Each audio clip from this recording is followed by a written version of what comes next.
मित्रों नमस्कार। भारत माता की जय, वंदे मातरम, जय श्री राम। मित्रों आज मैं आपसे बहुत ही दुखद घटना की एक चर्चा करने जा रहा हूँ।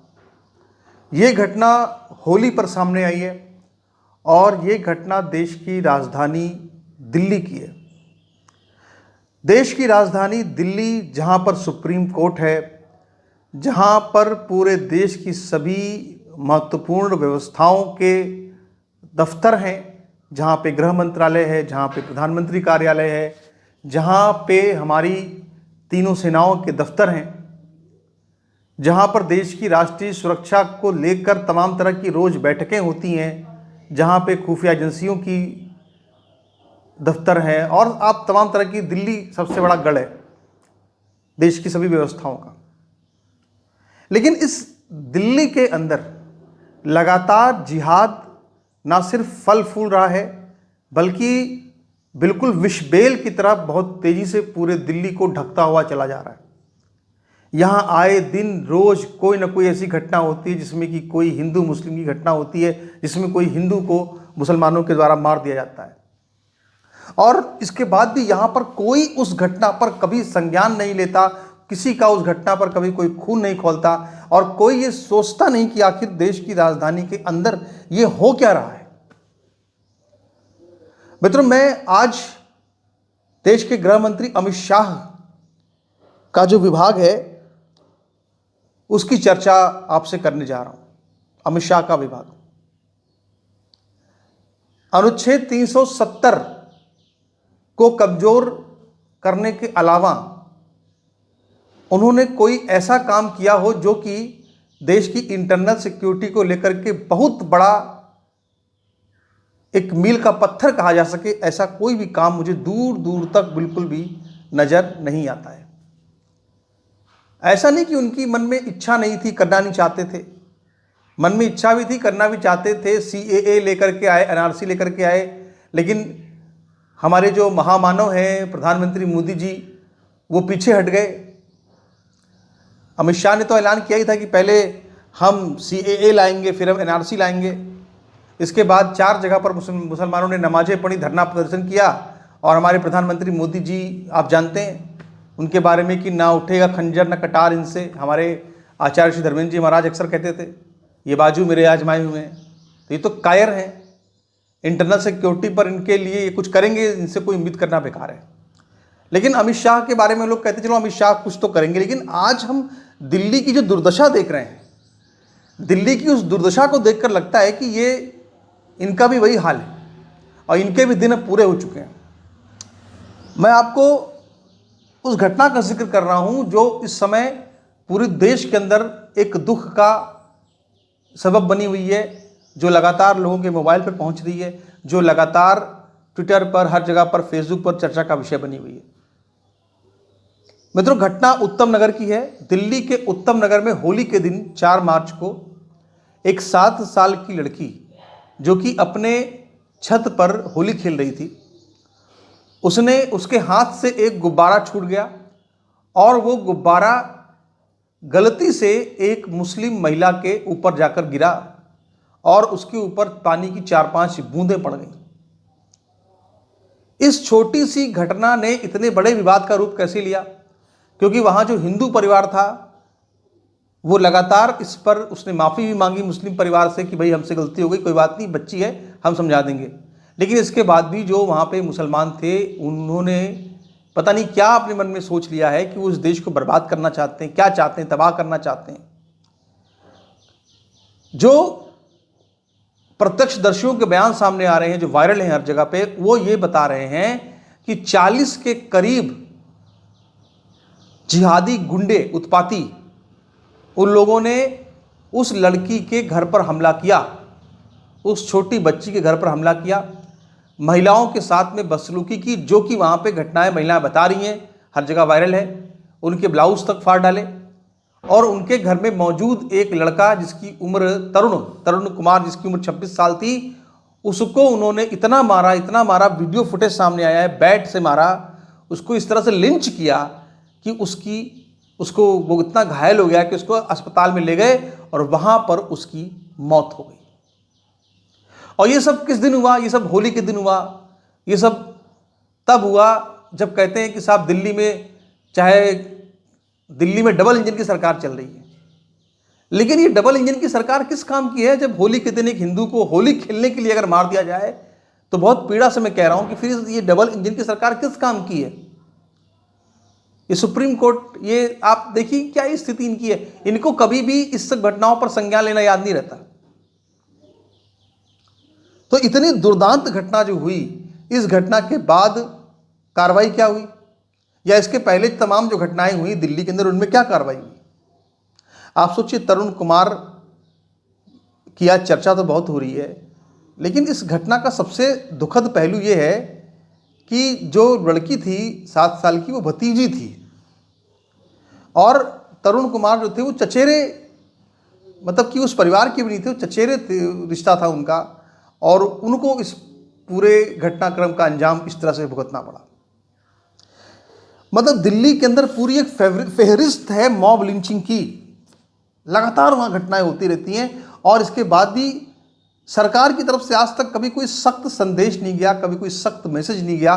जैसे योगी आदित्यनाथ ने एक मैसेज दिया जब सलीम वास्तविक पर हमला हुआ, उसके बाद जिस तरह से मोहम्मद जिशान, मोहम्मद गुलफाम को 48 घंटे के अंदर ठोक दिया गया, तो उससे एक संदेश गया, एक मैसेज गया जिहादियों के अंदर कि भाई देखो, यहाँ योगी जी का स्टेट है, यहाँ पे हम अगर कुछ करेंगे तो हमको भुगतना पड़ेगा, अगर तुम एक मारोगे तुम्हारे 2 मरेंगे।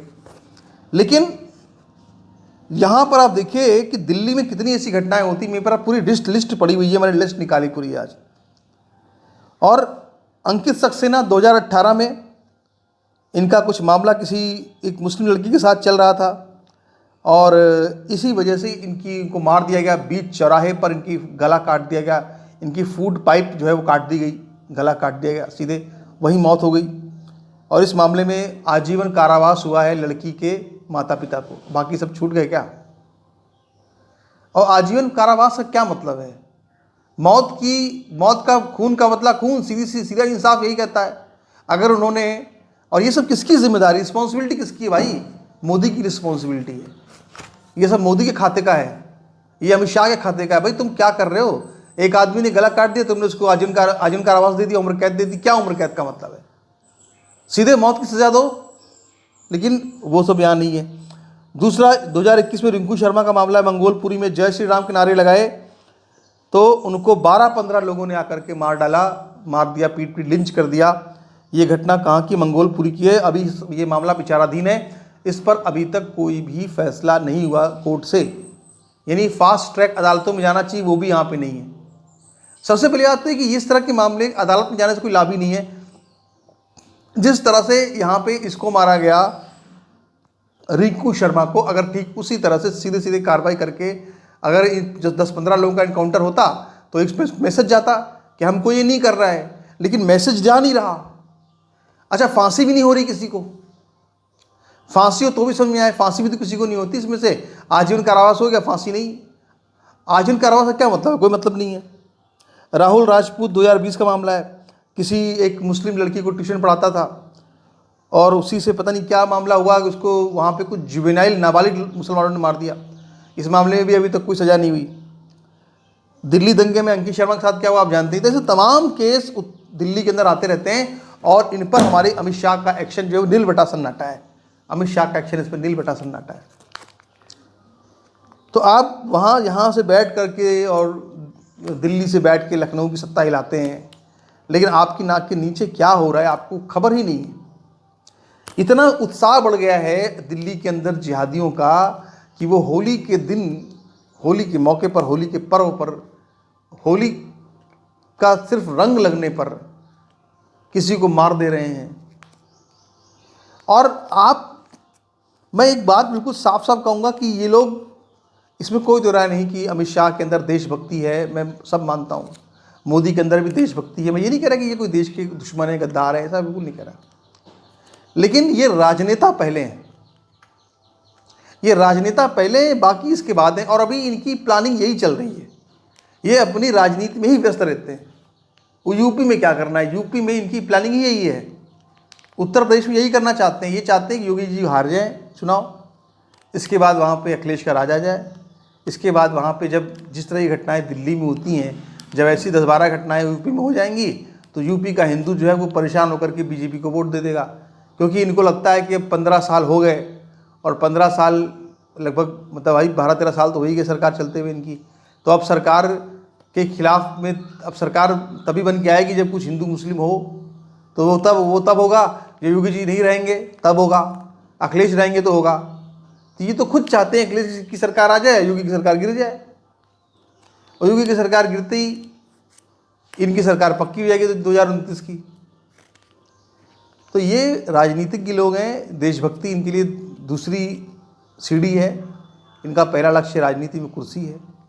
और अभी जो यूजीसी का रेगुलेशन आया उसके बाद में जिस तरह से अमित शाह की इमेज को धक्का लगा है, दोनों एक ही हैं, मोदी शाह दोनों एक ही हैं। जो मोदी ने अच्छा किया वो क्रेडिट अमित शाह को है, जो खराब किया उसका भी क्रेडिट जो है वो अमित शाह को है। तो यूजीसी रेगुलेशन के बाद तो वैसे भी अमित शाह का पत्ता जो है वो कट गया है, वो प्रधानमंत्री के उम्मीदवार नहीं रहे, अब नहीं रहे वो। और दिल्ली की हालत को अगर आप देख लेंगे तो आप ये कह सकते हैं कि दिल्ली में जो जिहादियों का आतंक फैला हुआ है, अब मैं इस बात को 100% कह सकता हूँ कि अगर वो देश के प्रधानमंत्री बनेंगे, कभी उनको मौका मिला तो वो कुछ करेंगे नहीं इस तरह की घटनाओं पर, सिर्फ उनका एक ढीला ढल्ला सा रवैया रहेगा। तो इस बात का उनको डर है कि इकोसिस्टम दिल्ली में बहुत मजबूत है, दिल्ली में इकोसिस्टम है, बहुत चर्चा होगी, कुछ नहीं कर सकते, ये सब आप मन में सोचते रहिए। जनता आपसे निराश हो चुकी है और आप जो है कुछ करने को तैयार नहीं है। इतनी बड़ी बड़ी घटनाएं हो जाती हैं और उस पर कोई एक्शन नहीं होता। आप अदालतों के भरोसे कब तक जिंदा रहेंगे? ये अदालतें, और अगर अदालत के भरोसे जिंदा रहना है, अगर अदालत के भरोसे रहना है तो कानून बनाओ, जिहाद उन्मूलन कानून। जितनी घटनाएं इस तरह की हैं, लिंचिंग हो रही है, सब जिहाद के तहत दर्ज हो और इनका फास्ट ट्रैक कोर्ट में इनका पूरा वो हो, उपचार हो। जिहाद के खिलाफ हिंदुस्तान में अलग से कानून बनाने की आवश्यकता है।